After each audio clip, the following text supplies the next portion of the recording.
In this episode, we talk with an amazing athlete from the beautiful country of New Zealand, Graham Harper, who is an all-around sportsman, both as an ultra cyclist and previously as a rower who represented his country at the World Championships in different categories. Adding to his athletic experiences, Craig and his girlfriend Kate participated in adventure racing and all kinds of other multi-day team races with an exciting mixture of running, mountain biking, kayaking, rafting and navigation. After starting a family, Craig began to explore new challenges like marathon running and long-distance bike races, which was the beginning of his ultra cycling passion. In 2017, Craig crossed the length of New Zealand from north to south in the fastest time ever, riding 2,175 kilometers, which is about 1,350 miles, in less than 4.5 days, while supporting the Graham Dingle Foundation, which provides support programs in schools. With that experience and a great team of fellow Kiwis, he started his 2019 Race Across America campaign, finishing in 4th place overall with a time of 10 days and 15 hours. I'm your host today, Christoph Strasser. Let's roll!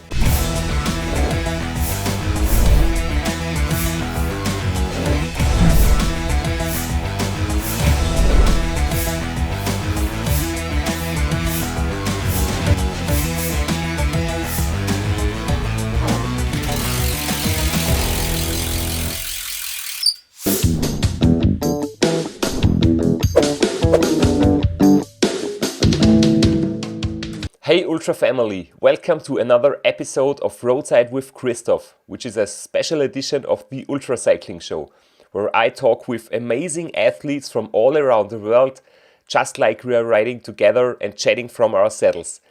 In this episode, I will be talking with Graham Harper, who is a 4th place finisher of Race Across America and an all-around sportsman. Welcome Craig, it's great to have you on the show. Hi. Hi, Christoph. Nice to be here. Nice to see you.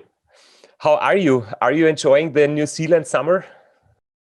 Yes, yeah, it's going all right. We haven't had a great summer so far, but yeah, we're pretty much COVID free, so we're enjoying making the most of getting out and about. Yeah, we're very lucky. Yeah, it's great to hear, and it's great to see you again. It has been quite more than a year since Sabine and me have been visiting you in New Zealand, and it was just such a great experience. And yeah, so I'm sure that you have a great time over there. Yes, it was nice to see you and show you some of New Zealand. So I'm glad you enjoyed your holiday. Yeah. You have been in Race Across America. You also did the crossing of New Zealand from north to south. You did other exciting adventures in sports. But before we talk about that, let's begin with our short sprint round. And please give us some short informations about you and yourself and your sporting achievements. The sprint round is, we have a little timer. It's just a friendly reminder to be on point with your answers. And the first question is just a short introduction of yourself. So who are you, where are you from, and what is your job? First and foremost, I'm a father and a husband. So family's very important to me. And I'm a builder by profession, a carpenter, and also like to participate in many different sports, but at the moment ultra cycling is a big passion. Perfect. What about your first ultra event? When did you begin with cycling, and what was your first really long adventure and ride? Probably the first ultra, it was a 500 kilometer race here in my hometown, and that was 2013, and I decided just to give it a go, to try something new, bit of a challenge, not a lot of training. It went reasonably well, and from there I just decided to do more of them, or try and attempt more ultras. Yeah. What about your bikes? Do you have a bike sponsor, and how many bikes do you own? I have been associated with Specialized for a few years. Well, I've been doing the last couple of years doing some bigger races. I have 3 bikes, all S-Works, tarmac, a Shiv, and an Epic, which is their cross-country mountain bike. So just 3, and they seem to get me around most places. What about your training? I know that now at the moment you're not training that much, but how much did you train each week when you prepared for Race Across America? Leading up to RAAM, probably for 12 months, I was doing, to begin with, probably 15 to 20 hours a week training. And then in the last 6 months was over 20 hours. So some weeks as much as possibly 40 maybe, bigger weeks. Mostly on average, put it around 25. And what about the intensity of training? Do you like high intensity training or do you prefer the long endurance rides?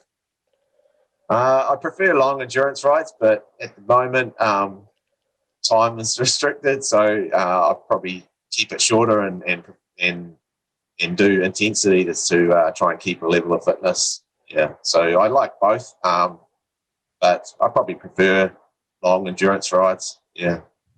Yeah, it's the same with me. The high intensity work is very important, but not so fun compared to the longer rides. What is your motivation while you sit on the bike in the training? My motivation's probably I enjoy being physically fit, so and keeping myself in good shape. So that is probably a big motivation. I enjoy competition. I'm very competitive, so when there's a race to train for, that's obviously a big motivation. I don't seem to have any trouble to keep training most days, even when I don't have a race to come up. I'm a pretty good trainer, really. So my challenge is to probably get the most out of racing. That's probably the biggest challenge for me. But it's not a challenge to train. I enjoy it. Yeah, I've done sort of all my life in different sports. So that's good. I think that's very important to stay in good shape. Just the enjoyment of training. Otherwise, it's not fun, and you will not do it on the long term, maybe. Yeah. What about your greatest achievement? In cycling, well, probably either finishing at RAAM or my length of New Zealand record. They've probably been the 2 biggest challenges I've had, and so they're probably the 2 greatest achievements, I guess. They were big goals for a long period leading up to them. So they were both successful in different ways. So I think when you're successful in achieving something, you need to acknowledge it and celebrate it. And it's very easy to pick holes and say, you could be better and things like that. But I think when something goes, when you achieve your goal with that, you've got to celebrate it. So yeah, that's definitely true. But sometimes there are not only great achievements, but also painful failures. So what do you think about that? Has there anything been in your life which was a bit painful, which you did not achieve? I think from early on as an athlete in other sports, I probably didn't achieve what I initially wanted to and dreamt as a kid and as a youth athlete. And at the time I sort of looked at those as failures. But now that I'm older and wiser and you can look at the big picture, they're all just part of life and learning. And so nothing's really a failure. It's just it's only a failure if you don't learn from it, I think. So as long as things don't go right, then you just got to learn from it and take the positives out of it. Sometimes I'm a firm believer that sometimes things happen for a reason, and at times you've just got to really find the positives out of a bad situation. So, I don't look at a certain thing in my past and say, "Oh, that was a real failure." I've never done that. Yeah, it's a very good attitude, I think. And when it comes to ultra cycling now, what do you love most about it? What's the best thing about long distance riding? To me, ultra, I love the planning and the preparation and the training, and putting that whole package together. I really enjoy that whole, all the different aspects and putting them together. I love the unknown about ultra, and because of the duration. So many things can be thrown at you. So I like the problem solving along the way, and I really enjoy pushing myself physically. So I enjoy getting as fit as I can, and then during a race, I really enjoy. It's as crazy as it sounds. I really enjoy seeing where I can sort of push myself physically. So they're the things I love most about ultra. Yeah. And do you have plans for the future? What about your future goals in cycling or maybe other sports? In ultra, so I'm still cycling. Immediately I want to keep improving my base speed and power. I'm interested in attempting a 24-hour record here in New Zealand. That's one thing I've sort of thought about for a number of years. I possibly think about another length of New Zealand record attempt. Something that doesn't involve being on the bike. I'd like to establish an ultra race here in New Zealand. We've had quite a few fall away and cancel. There's not many, if any, really true ultras here in New Zealand. And possibly one day another RAAM, but I don't know. Not sure. Yeah, if you ever organize a race in New Zealand, count on me. I will be there for sure. It sounds good. Yeah, it's a very minority sport here. Not many people know about it, so it's at times it's a bit frustrating because you don't get to talk about it a lot with people. So yeah, it's not much, but there's a few people around and who enjoy longer rides, and so I think starting something could be quite unique here and refreshing and exciting. I would like to show just a few pictures of you. We have a picture album, and sure. it gives us some impressions of your past years and what you did in different kinds of sports, and then we can dive a little bit deeper into that. Cool. You sent over some pictures when you were in your 20s or a teenager. You started with rowing. And yes. We have some great pictures from that time here. Yes. And quite impressive. You look very different from now a little bit. And do you know which one I am? You can tell which one I am. Yeah, I hope that you are the second one. So this guy, yes, is it true? Yeah, the small one. Yeah. Unfortunately, rowing's dominated by very tall, big athletes, and I was always the smallest in my crews. Okay, yeah, and then we have some pictures here from your New Zealand crossing from north to south with the route from the North Island and the South Island. Yes. And some impressions here. So that first one is at the very top of New Zealand, and yes, that one there. You can see the lighthouse.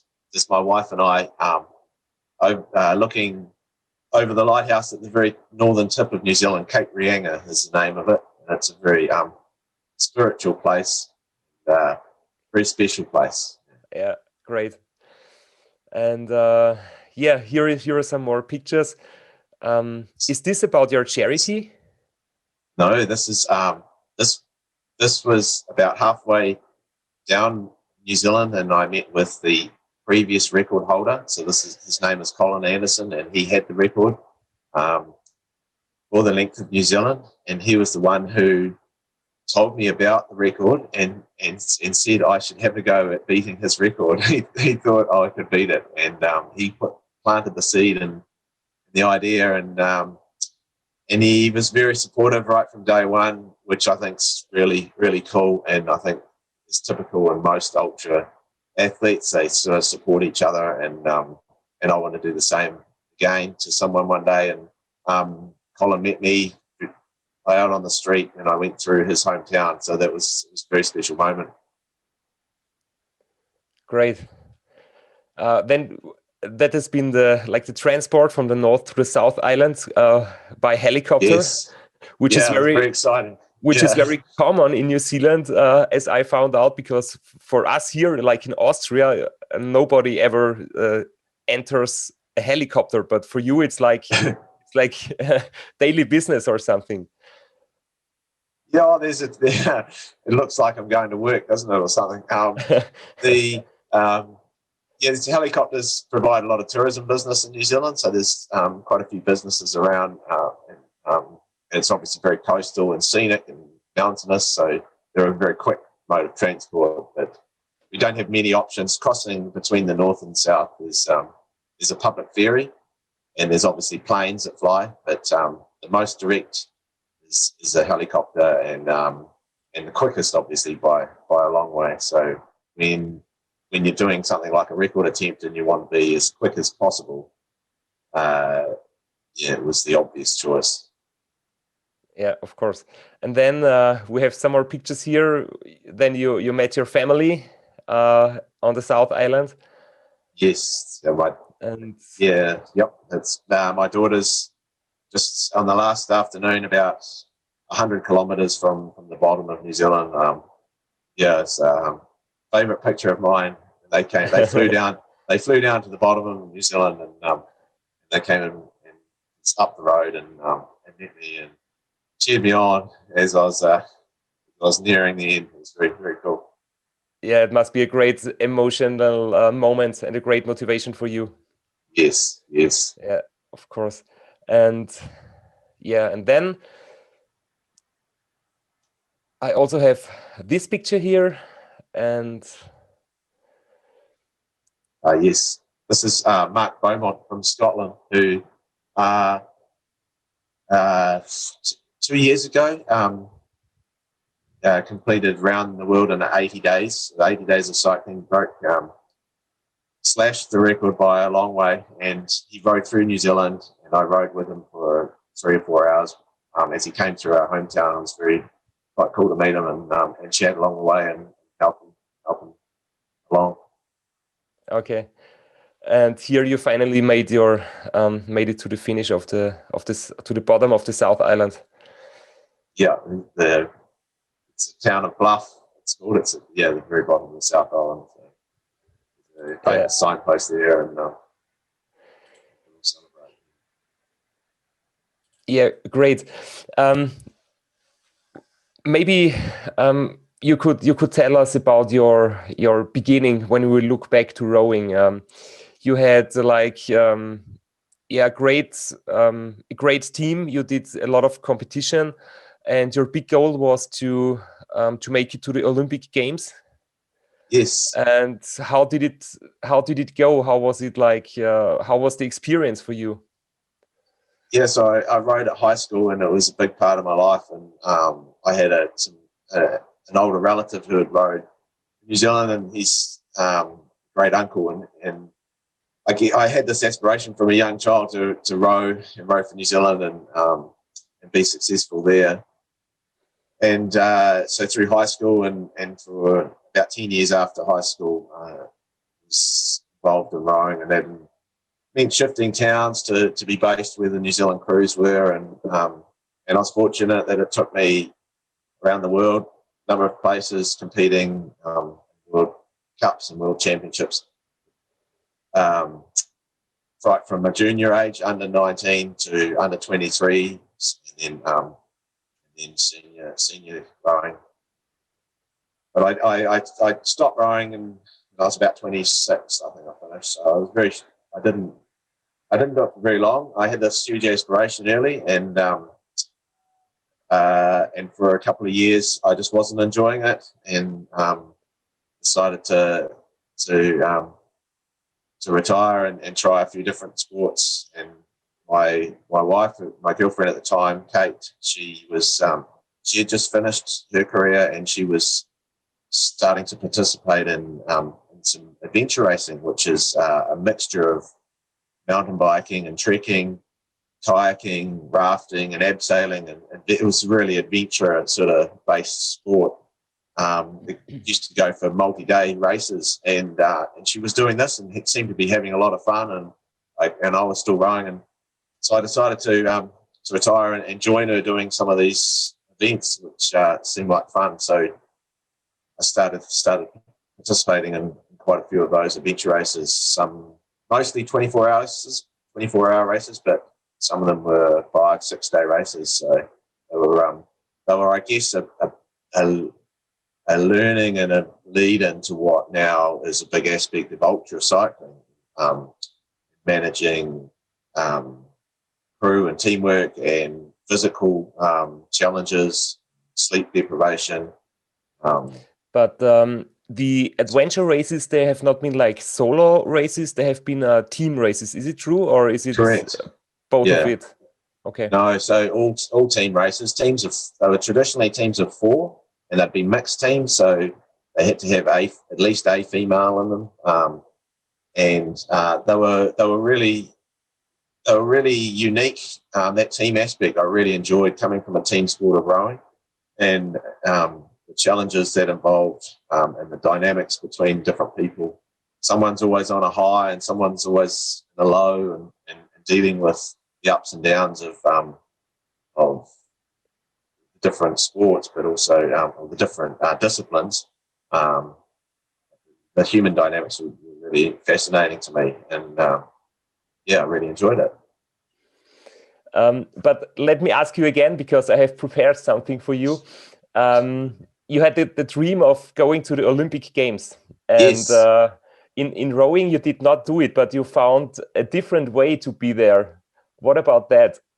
That's right. So aside from the competing and rowing, after I finished rowing and I started my building career, carpentry career. I started participating in these adventure races. I took a year off and went back and studied as a chef. I had a passion for cooking, and so I wanted to try this, and so I did that, and I still had a connection with rowing, and I had the opportunity of going to the Olympics with the rowing team to be their personal chef with the New Zealand rowing team. So. And it so happened that my wife, Kate, she's a massage therapist. She had started her professional career with her business, and had finished rowing as well. And she was being asked to be part of the medical team for the Athens Olympics as well. So this is 2004. And so we both got to travel to the Olympics, but not as athletes. But it was very unique. It was an amazing experience. I managed to not only had a very busy time working with the athletes, but we also got to see a lot of special moments in sport, and a couple of New Zealand victories, and it was amazing. Yeah, it's really a great story to be there as the part of the team, but not as an athlete. And I will now show you a picture. I'm not sure if you know that guy in the picture. It looks like you with your muscle shirt on outside a stadium, and it looks like the Athens logo in the background. Yeah, and I've been there just for fun. We've been watching some basketball games and just be there in the evening to go out and have a drink, a friend of mine and me. And during like 1 week, I've been for 1 week in Athens. Yes. And afterwards, we found like a small to be honest, a big souvenir. And we've been there with my old bus, with my camping bus. And Yes. that's what it looked like a bit later, because we had that big sign and it was like, I still have it at home, and we've been like on a camping holiday for another week. And that was my personal... Sounds great. that we also was my personal had experience in Athens. we had obviously had a lot of souvenirs and flags and that from the games too. Unfortunately, our bags got lost in the travel home, and we lost a whole lot of gear, which was really gutting. Yeah, it was so disappointing. But it was a great place. We had a great time, even going to the old village of Olympia and seeing all that history, and it was really cool. Athens was Greece. I really enjoyed Greece. I like the Mediterranean food, and I got to, obviously with my job, I was cooking for the team, but in their peak summer in Greece, the fresh fruit and vegetables and the food available was great. So it was quite exciting, and just to go to the markets and buy this food and prepare it was really cool. Yeah, nice. Which basketball games did you see? To be honest, I cannot remember exactly. One of the games was definitely by the US team, because the USA team, they have been the big stars there and the big favorites for winning the title. But in that time I was just there to have fun, to enjoy the moments and just be part of the big events. I didn't really care for the details of the sports results. I managed to get one evening to the cycling track, velodrome, for a finals evening, and a big New Zealand contingent were there supporting our female cyclist Sarah Ulmer, and she was in the gold medal race for the individual pursuit, which she won, and it was a great, amazing atmosphere. This cycling velodrome is so close and intimate, and the crowd and the noise and the cyclists are so close to us and to the crowd. It was a really special evening. Yeah, it was great. Yeah, great. But now let's go back to your cycling life, and you also did the Lake Taupo Maxi Enduro. For how often did you do it? Because there are not so many races over there in New Zealand, so you don't have a big choice if you want to do long distance biking, and it's 640 Ks. Yeah, correct. There's annual road race of 160 Ks or 100 miles around Lake Taupo in the North Island, and they do multi-lap versions. So for those that want to do 2 laps, you can, and 4 laps. And then every second year, they do an 8-lap version as well. Unfortunately, they've just cancelled the 4-lap and 8-lap versions, so you no longer can do them. Just probably from lack of interest, unfortunately. But for a number of years, they'd alternate the 8-lap, and both the 4 and 8-lap were RAAM qualifiers, so they're part of the official RAAM qualification race series. And I've done the 4-lap, but on 2 occasions. And so the Lake Taupo Maxi Enduro was your RAAM qualification. Is it true? Yes, correct. And that's in November each year. Yeah. And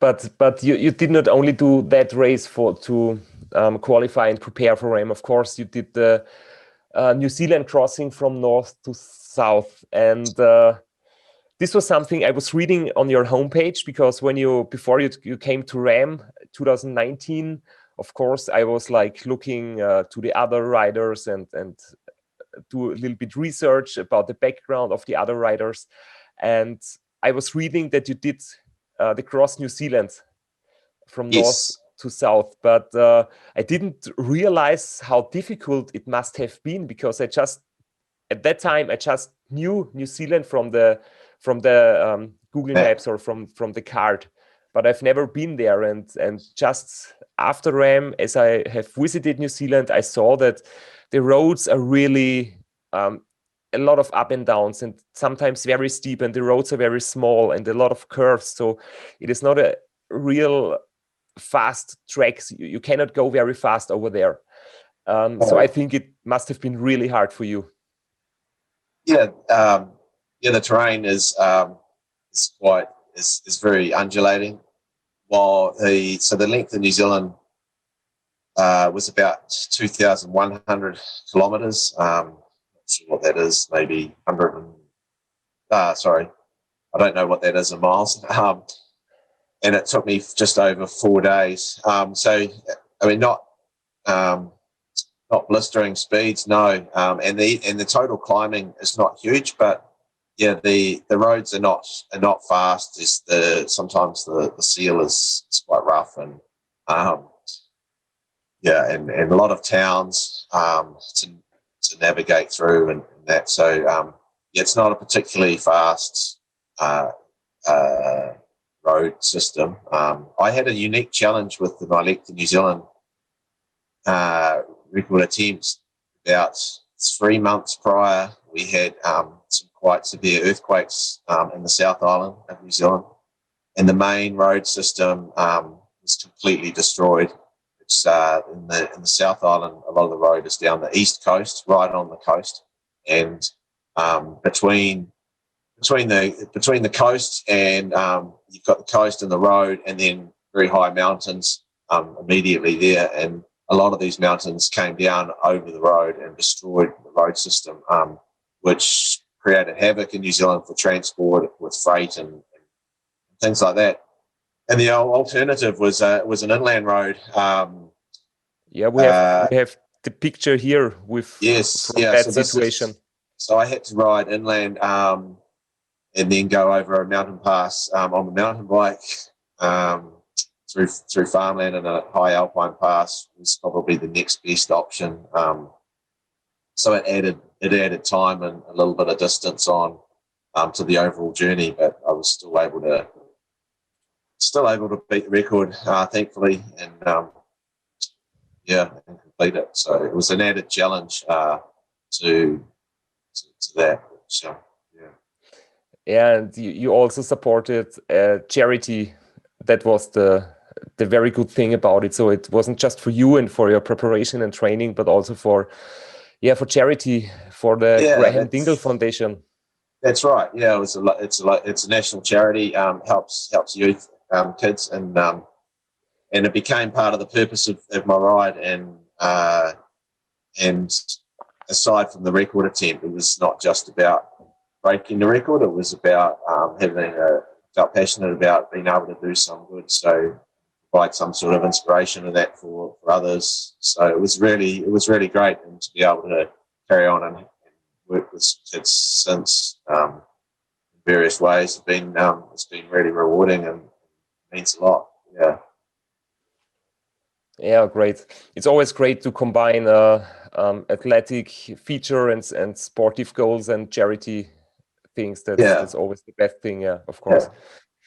Seems to be quite a popular thing with ultra. People aligning themselves with charities and raising awareness for something. So it's obviously some of the challenges we undertake are huge, and a lot of people can't fathom or understand how you can physically do some of these things. So it can be very inspirational and interesting for people to follow, as you know.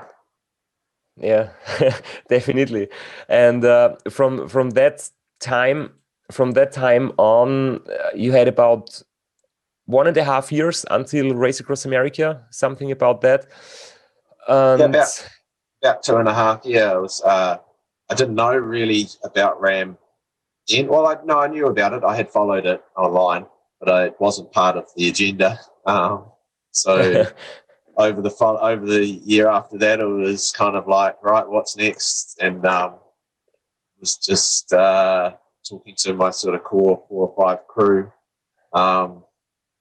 we just decided, right, let's do it. So yeah. Okay, because I was thinking that like you had your RAAM dream in your mind already when you did the New Zealand crossing, but it was the other way around. It was popping up to your mind afterwards.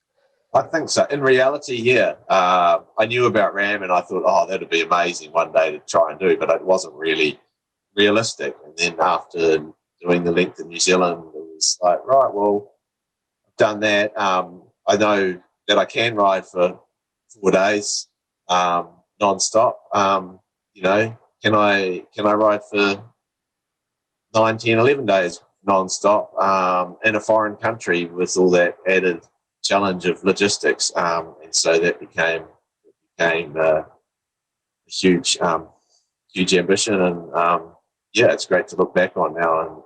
And so yeah, we did it. Yeah. So. But before you did it, there was a long way to go. I think for every rider, the preparation of RAAM is maybe even tougher than the race itself. It's very demanding in terms of time investments in your training. You have to organize your everyday life, your job, your training, and your family and everything, raising a budget. How did you manage to do that, and how did you prepare for the challenge itself? Because when I look to the pictures, there is one picture here from you in a training lab. Seems like a performance test. Yes, but yeah, that's just one part of the preparation. There's so much more. For sure. The physical training for RAAM is easy. I think. It's difficult, but it's easy in terms of it's obvious what you need to do. You need to go out and get yourself fit and prepare for the conditions you're going to face. It makes sense. But here in New Zealand, ultra cycling is no one knows about it. So I was faced with the challenge of trying to tell people what I was going to do and explain to them that there's this race that bikes from west to east coast across America, and they look at you like you're from another planet, and then you ask them, will you support me? And they don't even understand what you're trying to do. So yeah, ultra is a very minority here. It's not really known about. So one of the biggest challenges was actually mentally trying to prepare myself that to create the positive mindset that this was going to be possible. Obviously, I've seen it being possible by other people online and that, but to actually myself prepare a challenge that was going to be successful was a huge challenge. Creating a positive mindset to know that it could be done from down here in New Zealand. So I spent a lot of time working on my mental preparation, I guess. Knowing what was ahead of us. So I placed a lot of importance on that. The physical stuff, obviously, I was doing. The picture you showed was from an environment chamber, and I did 3 visits to that. So that was really to simulate the heat. I didn't wear the mask. That was just really for short periods of time that they'd put that on me to help measure some obvious things, but it was more the heat. It was more an environment chamber to simulate the heat. So I had that dialed up at 40 degrees Celsius and about 20 to 25% humidity. And I did 3 sessions of 24 hours in there on the trainer. So it was incredibly tough. You did 3 sessions of 24 hours in that. That lab? I went there 3 times. It was up in the North Island. So I did 3 visits up there and did 24 hours in there. And I'd ride in there for 3 hours, come out for about quarter of an hour, 20 minutes to change my clothes, and then go back in there for 3 hours. So I did that for 24 hours. It was just brutal. And without it was so dry and hot that you didn't really sweat, because everything you were sweating would just dry straight away. So the salt build up, but we were able to measure a lot of things and get a lot of information for RAAM from that, including things like the sweat rate, and obviously to try and help with hydration and stuff like that. But that's, even with all that information, we still didn't get things perfect for RAAM, but it helped a lot. I think what it really helped with is preparing me mentally for the heat. And when I got to Borrego Springs a couple of weeks before the race and rode in the heat there, I loved it. I felt comfortable, and the heat didn't bother me at all. And riding through Arizona, I actually, it got to mid-40s or whatever. It didn't bother me at all. I actually really embraced the heat. And so I think it's surprising what you can get the body accustomed to do. So that was an important part. Yeah, it was. You could benefit from that experience in the heat lab, the training. Yeah. Because on the other hand, what I think must be a big challenge for you is Race Across America is in June. June is like summer for people in Austria, in USA, but it's like winter for you. So you're coming from New Zealand winter to American summer. It's a complete different climate. So you have that extra challenge. Yeah, I think it was good. And you can look at it both ways, because I was able to do the core of my training December, January, February in our summer, in March even, in our summer, in our heat. So I had done that sort of acclimatization in our heat and in the heat chamber. And then in the last sort of 2 months before traveling to America, I was just having daily saunas and things like that to keep that heat acclimatization within me. So it was only really probably for the last 6 or 8 weeks before I went to the States that I noticed, it's getting colder. I need to keep warm, sort of thing, or get used to the heat. So it wasn't like I was coming from a whole winter of riding straight into the summer in America. It was just the last couple of weeks of the training, really. So it wasn't too bad. Yeah, and you have been already talking about Borrego Springs, your preparation in the Californian desert a few days before the race. That was the place where I have also been there. So I met you. I didn't know you in person before that. It was good fun to get to know you and parts of your crew. And I always loved that place because it's a small city. It's not big. Not a lot of people there. It's very quiet, and it has the perfect temperature and the perfect surroundings. And it is also directly on the race route, so you can go up the big mountain, check the downhill, check the uphill, and you are like you can prepare yourself in a good atmosphere there. Yeah, it was really cool. I loved it. I'd read that people go there to train and in preparation, and I think I might have read online or something that that's where you prefer to prepare and that. So I thought, it must be a good place. So I just booked it, and we enjoyed a good sort of.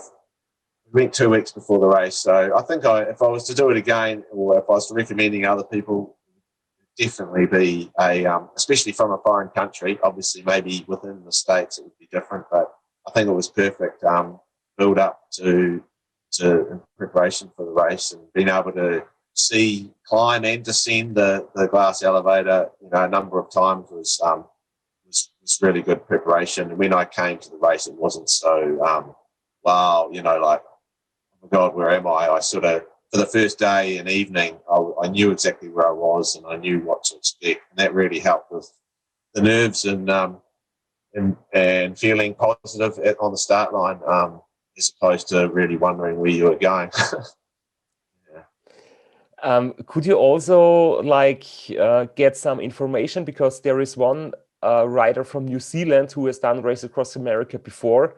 Yes. Has there been something like, did you talk with each other? Did he help you a little bit, or have you been on your own preparing for that big race? So when there's been 2 New Zealanders complete RAAM, and a couple DNF. And when I first got into ultra, the first race I did that I mentioned earlier was a 500 kilometer race. I was narrowly beaten by this guy. I found myself in the lead in the last stage of the race, and new to ultra, and that I didn't know what was going on, but I was like, oh, this is going pretty good. And about 20 kilometers from the finish, I got passed by this guy, and he went on to win, beat me by 2 or 3 minutes. By that stage, I was completely spent, and it was something completely foreign to me, and I didn't know really what I was doing, and I didn't. I let him pass me. Oh, he was obviously a stronger rider, but I didn't care. I thought, second, oh, this is great. Oh, this has gone well. It's been a success. Anyway, I found out that he, the year before, had just completed this thing called RAAM. And so I dug a little deeper and found out a bit more information. And he had a book. He'd written a book.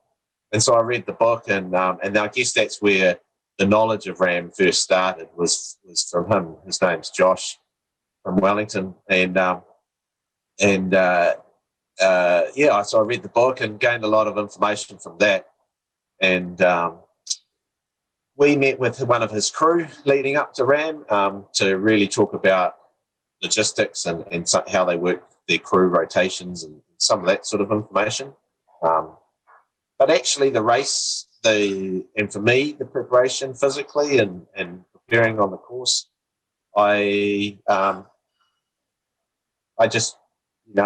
probably learnt a lot from watching and following in the previous couple of years. We're pretty lucky. You can follow an event these days, and it's just like being there. You can see what the riders are going through. You can you can see comments and videos. You can learn so much. So I guess I was lucky that I was able to do that and learn a lot and see what some of the roads were like and things like that. I got a lot of some information from him and his crew, but not a lot. We sort of, I was a firm believer in making it my and our team's journey and not someone else's. It was our challenge. Yeah, that's true, because when I did my first race across America, I had meanwhile, he's a good friend of mine. His name is Wolfgang Fasching. He is from Austria, and he was 3-time RAAM winner and 8-time RAAM finisher. So he was like a very, very well known in Austria, and he was really friendly to me. He was helping me. He was giving me information. But in the end, I found out that what works for him is not necessarily working for me. So everybody is different, and yeah, every rider and every crew has their own strategy, and so you must find your own way. And ultra is really about it's the races are great and the competition is great. You're not really racing the other races, really racing yourself, and you can use the race environment as motivation, but the essence of it, the true ultra competition is obviously within yourself, isn't it? Against yourself. That's true. Of course, the real competition is inside yourself. That's very true. Yeah. And so exactly what you said. What works for someone doesn't necessarily work for you. So someone else doesn't necessarily work for you. So you need to experience plays a lot. So you learn as you go, and I guess I realised a lot from from previous sporting competitions what works for me.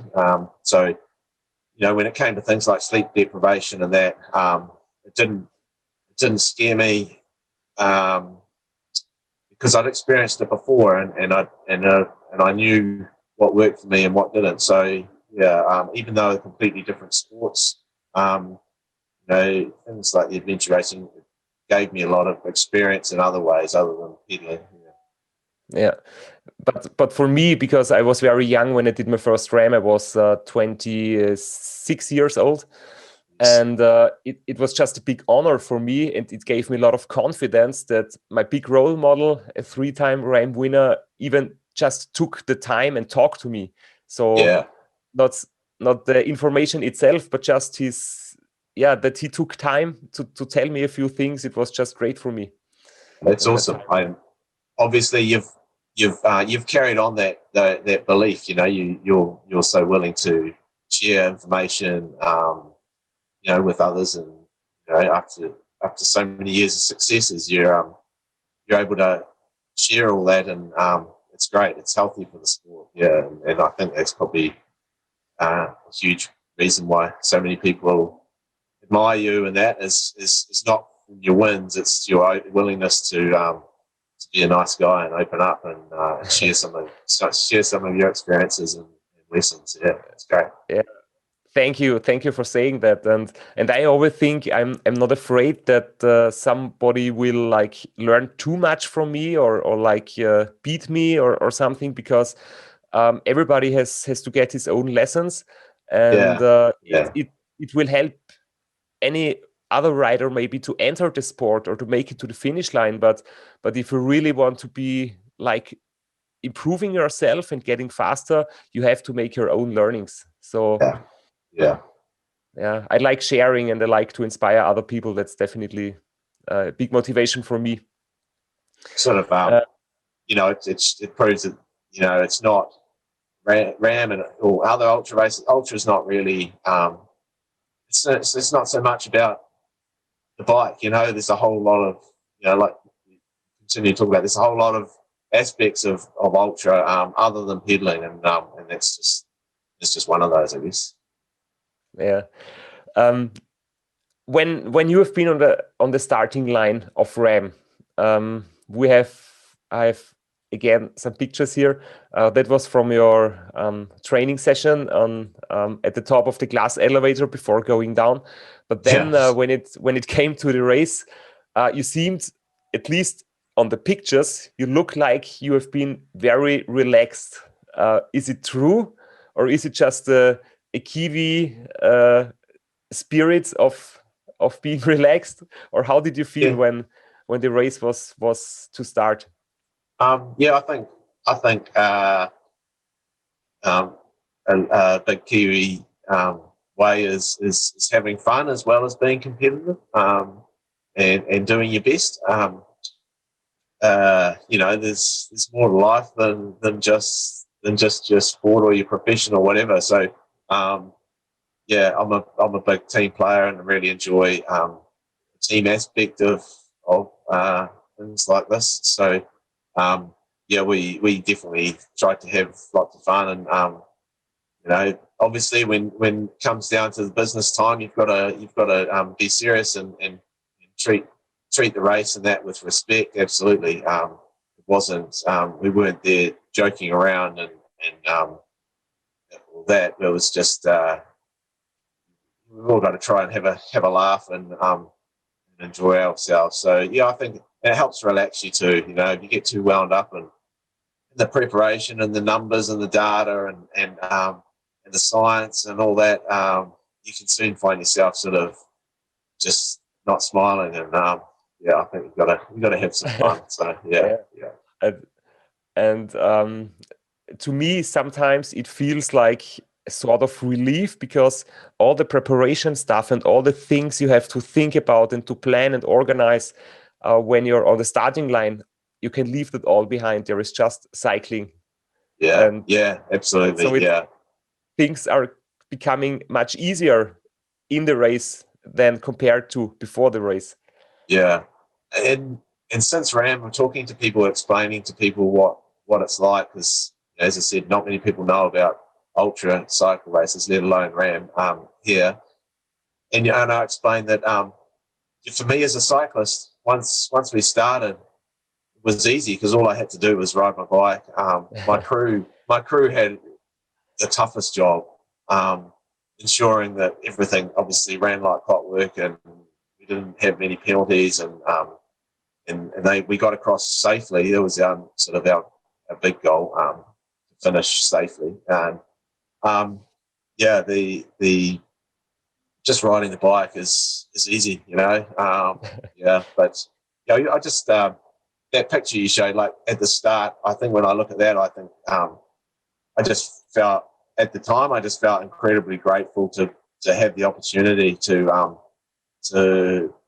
fulfill a dream. Like times like we're witnessing around the world at the moment, you've just got to make the most of the opportunities. And that was a big purpose for my RAAM was living with no regrets. It's sort of a big motto that my wife and I have, and she was the one that really came to me and said, if this is really something you want to do, you've got to give it a go, because in 5 years' time, who knows, you might not have the opportunity. And it's just constantly at the moment we're reminded of that sort of thing with what's going on. So it's really important to have your wife, your partner, really support you emotionally, of course, and maybe also on the team. In my personal case, Sabine is not on the team, but she is like very important for me, that she's managing everything in the back office and helping me all year. And without her support, I think it would be very difficult for me.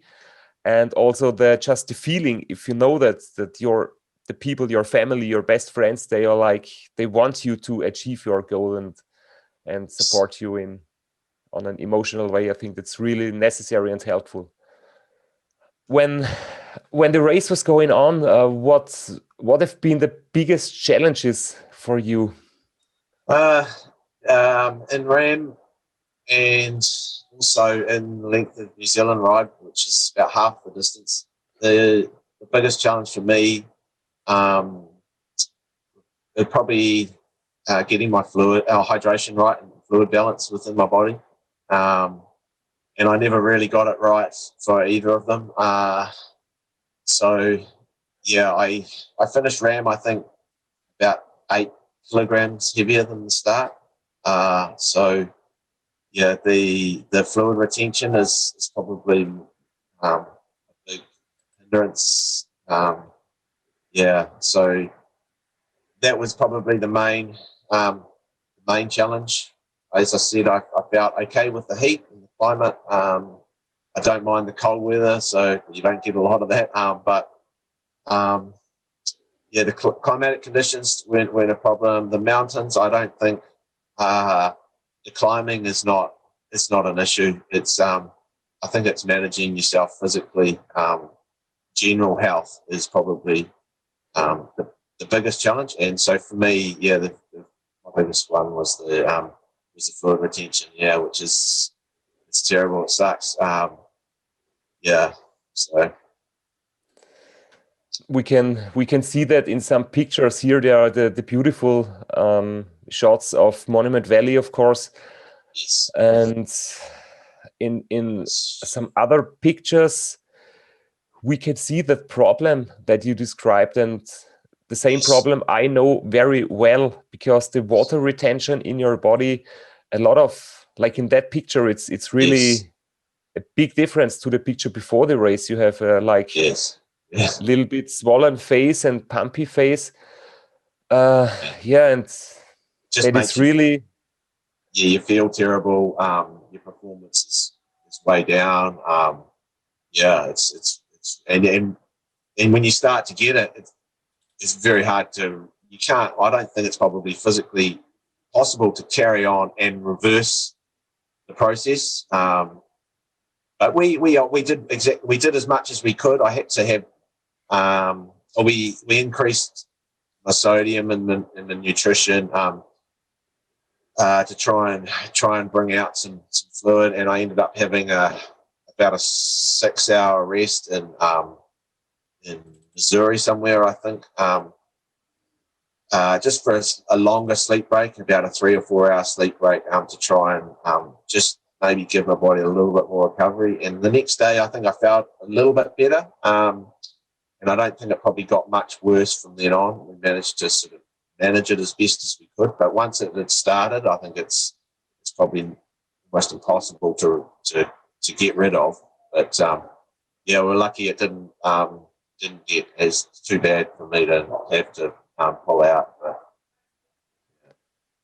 yeah, you could make it to the finish line, but have you suffered that problem like in some of your preparation races or in the Lake Taupo Maxi Enduro or in New Zealand crossing? No. Or has it been the first time in No, RAAM? in the length of New Zealand, which was 4.5 days, I had exactly the same problem. Yeah. And we thought we may have learned enough to avoid that problem in RAAM, but as it turns out, no. So yeah, I don't know. And other races have only been 24 hours maximum, and I don't think it's long enough to occur. So yeah. In my case, I know that the same problem, and it took me like 5 or 6 RAAM participations to really get rid of that. Because it's also very individual, and even for the sports doctors, they are not really sure how they can manage your like intake of fluid and of salt and sodium to get the perfect balance. And there is nothing, no book, no literature where you can like read about it. And it's really a tough piece of information to get, how to manage your fluid intake and to avoid water retention. But yeah, for me, it was like the solution was not drinking too much, especially in the first 2 days when it's very hot, because if you drink too much on day 1 and day 2, maybe 1 or 2 days later, the problems will begin. So it doesn't begin immediately. You do not notice the problem at the same time, just a few days later. And when there is water in your body, it's very tough to get rid of it. Yeah. It's no, I've heard you say that before. To the restrictions in the first couple of days, and if it's something I'm going to do again, then it would definitely be something I would try. Yeah. And how did you? Because I just want to show some of your Instagram account. Here you have Instagram solo.kiwi is your account name, and you have that great short videos for each day of RAAM with some summary and short stories, and that's really very interesting and very impressive, very good to read and to watch. And you always talk about the team spirit. So I think you had a very good spirit in your crew, and you as a person, you as a rider, you know how important good team spirit is. And how did you experience that along the roads and during the race? Yeah, it was a big factor in preparation. I wanted to really was when I set out at the start of the campaign, I really wanted to have a very strong team aspect to it. I guess probably coming from team sports as a younger athlete, I really enjoy that. And so even though this is a solo sport, it's as you know, you rely so much on your crew, and I wanted to really have a strong team aspect to it. So yeah, we had probably 4 or 5 of the crew. I had a crew of 9. 4 or 5 of them were were experienced with me with races here in New Zealand, and but we were all us Kiwis as part of the crew were all novices and first timers for RAAM. So yeah, it was interesting. I did undertake a crew chief from the UK, Jim Rees, who had participated 3 times in RAAM, so we gained a lot of experience from him. Yeah. So it was a combination, but the core crew were all Kiwis, and along the way they had some fun and played. I'm a big I like music, so we played a lot of Kiwi music and other music, and lots of singing and dance and stuff. So it was fun. They loved the experience and seeing some roads that that you'd never go on parts of America that are not touristy, and that someone was traveling through the States they'd probably never go to. So it was a great journey for them. Yeah, getting the combination of professional crew members who do a great job, and on the other hand, who are like motivating you, making fun, having a good spirit, enjoying themselves. This is very important, and also very difficult for the crew, because they are responsible for you. They have to take care of you sometimes when you're very tired.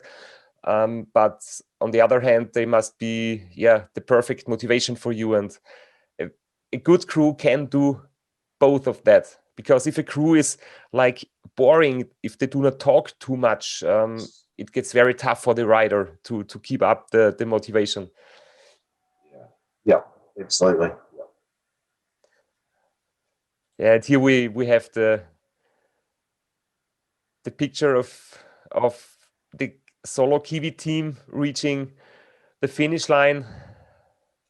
Yeah, we had a beautiful finish to the race. It was a beautiful morning, and riding down into Annapolis. I think it might have been a Saturday morning or something. So the streets were quiet, and there's the cafe in Annapolis there. I don't remember that. Yeah. So, something happened to you. Yeah, something. I don't know. I was missing in action. So it's a funny photo. Yeah. So, but yeah, no, very lucky to finish and have such fantastic memories from the finish in terms of the weather and the photos and the scenery. Yeah, it's a lovely place to finish beside the dock. I really enjoyed the last day of riding through some beautiful scenery. It was really nice, green, lush countryside to finish the race. It was really nice way to finish the race, because there's a lot of roads I didn't enjoy through the middle. So yeah, but it's for me it seems to be unbelievable to enjoy the last day of the race, because this is not my favorite day. I do not enjoy the last day because it's there is more traffic than in the days before. There is still some climbing, and when you make it to the finish line, there is a big city again, and like 3, 4, 5 lanes of traffic. So my nerves are always very bad in the end of the race. So the enjoyment of the race goes down continuously in my case.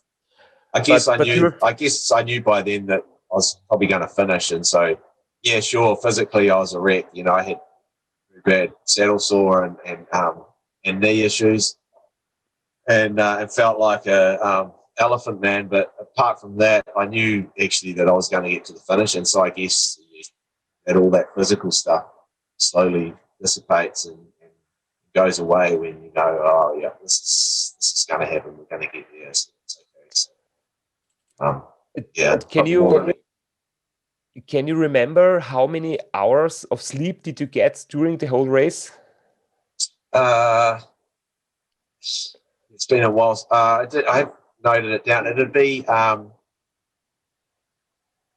would be probably 9 hours. Yeah, 10 hours maybe, around that. I didn't sleep the first night, and then after that it was about 45 minutes to an hour each night. So so 9, yeah, one slightly longer. Okay. And I didn't sleep the last night. It would be around 9 hours. Yeah, yeah. That's really not much, because I was thinking maybe that's the reason you did sleep a bit more than me, maybe, and that's why you have been enjoying yourself on the last day. Because Yeah. I always think that when I sleep so little, I get very I'm too tired to enjoy the race at the end, and I'm Yeah. too exhausted to really feel happy. I just feel happy 1 or 2 days after the race, but I didn't sleep a different amount than you, because in my case it's also about 1 hour per day. So Yeah. that's not the reason. I Maybe I think just have to train my mind to be enjoying the race in the end. yeah, I think maybe. I mean, I think, and to be honest, I probably, and when I say I enjoyed the last day or two of riding, it was extremely tough because we had, as you know, we had quite a bit of rain and and that it was also quite close with a couple of other riders. The first female was, we exchanged lead a couple of times, and so it was getting quite close, and I didn't. And I was quite motivated not to get beaten by the first female. So I it made it quite tough in terms of time management, and for the crew, we were always go go go. She was a very good climber, and so through the climbing in their last stage of the race, she was obviously making up a huge amount of time on me, and but on the flats, I felt strong. So yeah, it was a sort of leapfrog scenario. So it was very tough, obviously. But when I look back on it, I guess I have favourable memories. You soon, I think, as you know, you forget about the bad times and you remember the favourable moments, don't you? So Of course. I guess now, after a couple of years, yeah, I can look back and say, yeah, I enjoyed it. Yeah, it's easy, no problem. So when you go back, it's suddenly, oh no, they're nightmare. Yeah. Yeah, for me, maybe if you think of doing it again one day, I can just tell you, always when I do the race again on the first night, I'm suffering so much, and Yeah. I'm asking myself, how could I forget that the first night is so tough? And Yeah. because looking back, it's like no problem at all, and of course you're tired, but it's not so a big problem. And when you're in the same moment again 1 year later, you're suffering like hell, and you just Yeah. forgot how tough it was the last year. And I think it's very good that you remember the good times, Yeah. not the bad ones. I think you also, as a first timer, and having never been there or crewed or that, there is an advantage in that you don't know what you're in for. And I guess, like you say, the first night you dread because you know what is in front of you.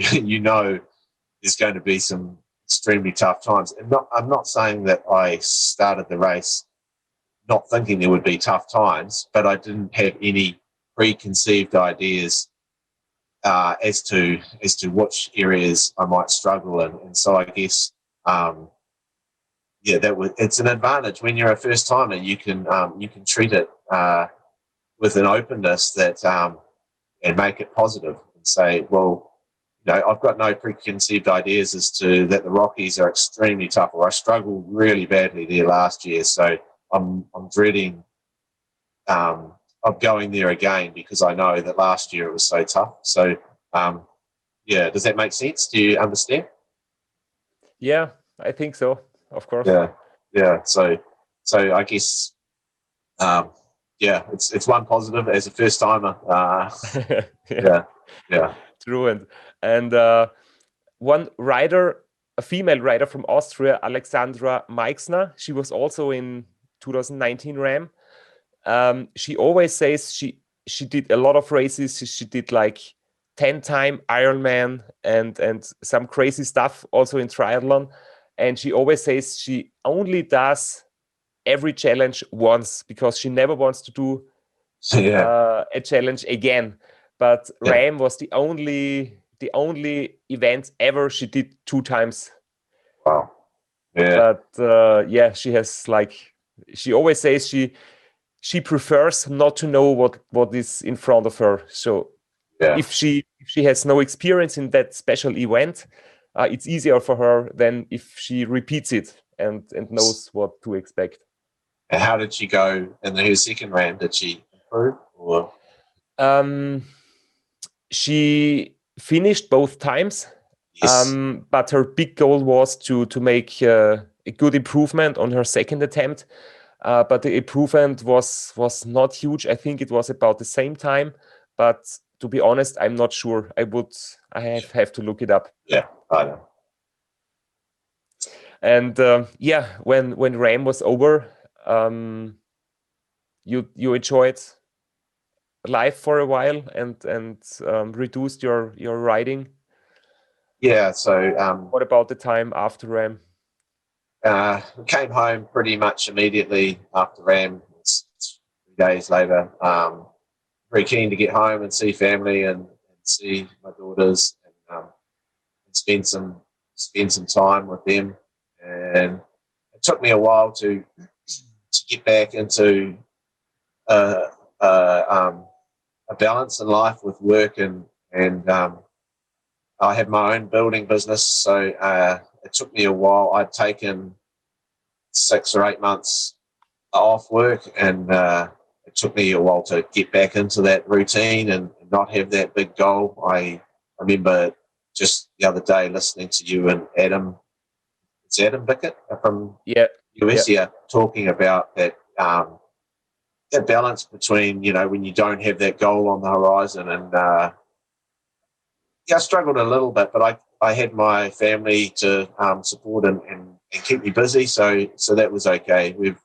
I got onto I had another big challenge, building a new family home. So the past year's been really busy doing that and not so much riding. But it's been very satisfying and lucky to be able to do. So yeah, but there was one ride after RAAM which I can definitely remember very well. We had here's a picture from you and your family, and I think it was about 4 months after RAAM. Sabine and me decided to go to New Zealand for a holiday. It was like a big dream for us for a lot of years. And then, of course, we had a visit in Blenheim in your place, and I did not have a bike with me, no helmet, nothing, just the jersey and the bib. And you gave me one of your bikes, one of the helmets. It was a little bit too small for me. It was not my size. And then we had one ride together. It was just great. It was really such a beautiful country, so many great places, very friendly and relaxed people. Yeah, no, it was great to have you, Sabina, here and show you some of our hometown. And glad you enjoyed some of New Zealand. It was it was special, and even singing you happy birthday one evening was fun. Yeah. I didn't tell anybody that it's my birthday, but you seem to find out, and in the evening you got a birthday cake from me. It was great. And we had some great altogether 5 weeks with a small camping bus. We did hiking, mountaineering, kayaking. It was just a great time. Yeah. Oh, it's good. Yeah, no, there's lots to do, lots more probably to see on your next trip here. Yeah, I hope that we can be there in the future someday again. At the moment, it doesn't seem to be quite easy with traveling around the world for sure, but I hope it will improve again. But in the end, what do you think about your race in New Zealand? Is it maybe really happening that there will be a solo Kiwi ultra challenge one day? Yeah, maybe. It's been an idea, but haven't done anything about.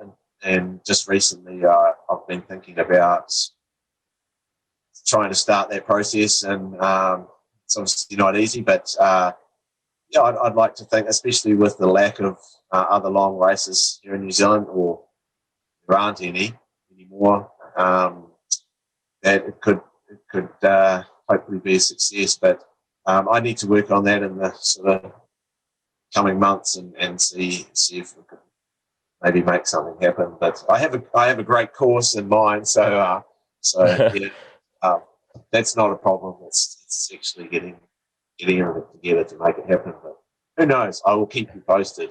Okay, yeah, please. Uh, Very important, because I would really like to be part of the race if it happens one day. And there is one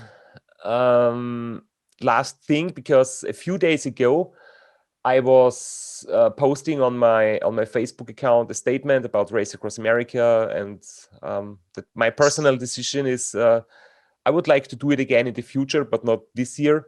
Maybe next year. And I got a comment from Joanna Sharp. She's a woman from New Zealand, and she was like answering to my posting that she will do the New Zealand north to south ride in a few weeks or in a few days. Yes. What about her? Do you know her? Do you ride together sometimes? Are you supporting her? Yes. So yeah, I know her. I've met her at a ride last year or 2 years ago, and kept in touch. She's done a few longer rides, and more recently, obviously, in the last year, there's been few virtual rides take off, which she's participated in and done really well in.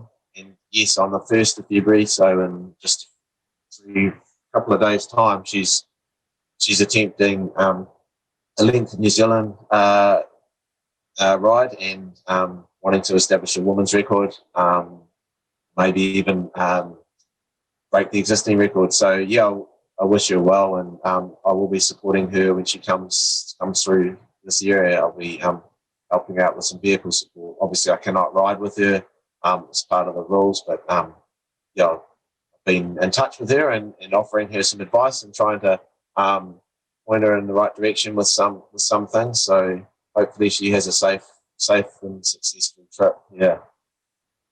Yeah, it would be great. Has there ever been a woman New Zealand north south, or would she be the first one? She'll be the first one. So not with long ago.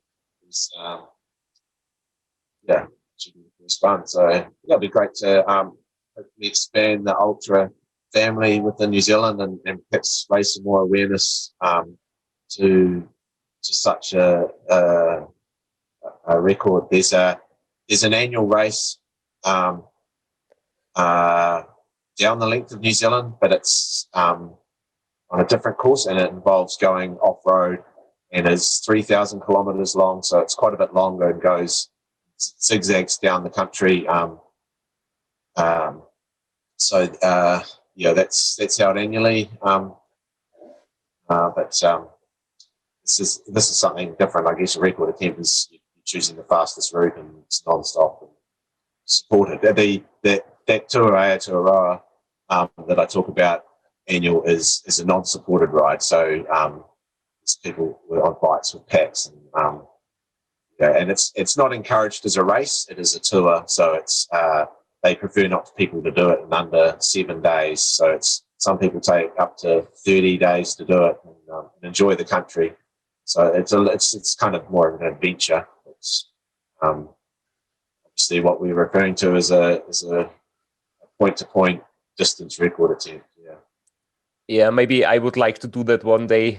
Just cross whole New Zealand with enough time to enjoy the scenery. Yeah. Sounds great. There's not a huge probably audience in New Zealand, so but it's probably it's of interest, obviously, for people on your side of the world to learn a bit more about New Zealand, and the people who ride their bikes down here. So it's been good to spread a little bit of information about us Kiwis. So now our conversation is slowly coming to an end, and there are just 3 short questions in the end, which were interesting for me. Are you planning your next rides maybe today in the afternoon, or do you have plans for the next days? This morning. I was before we came online. I was on the indoor trainer, so I've already done some training for today. And this afternoon, no, I'll be doing some work and preparing some things for next week. Next week's work. So hopefully over the weekend I'll get out for a nicer ride. Maybe I participate in some from time to time in some club road racing, short road racing. So there's a club race to do on a Saturday afternoon. So sometimes I try and get out and do that, and maybe go for a longer ride afterwards and enjoy a bike ride over the weekend. Yeah.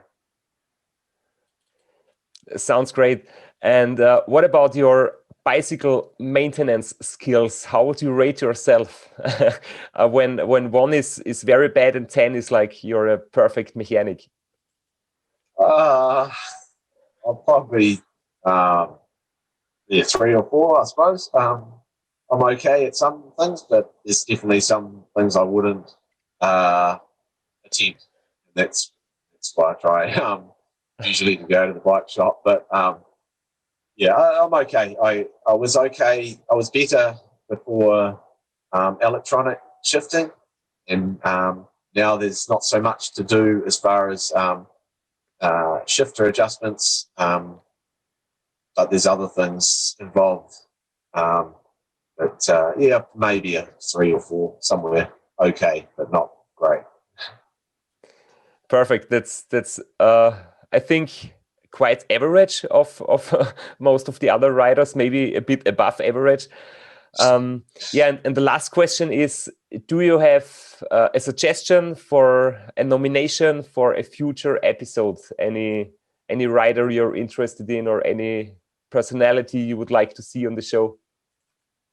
I could think of 2. One who we've mentioned, Joanna Sharp, possibly after she hopefully successfully completes the length of New Zealand ride. The other one, with the little Kiwi connection, is an Australian, Alan Jefferson, who attempted RAAM in 2019 as well. Unfortunately, DNF. He's quite a hard case guy. He'd be quite interesting to chat to. Yeah, thank you for that. We will try to get Joanna and Alan, or maybe both of them on the show. Yeah, it was so great to talk to you. Thanks for your time, and I wish you a great day, a great summer, and I hope to see you soon on the road. Thanks, Christoph. It's been great to chat, and you stay warm and keep tuning those pedals. Yeah, stay safe. Perfect. Thank you. For me, it was just a great experience to talk with Craig. I hope you enjoyed it as well. Until next episode, keep spinning ultra.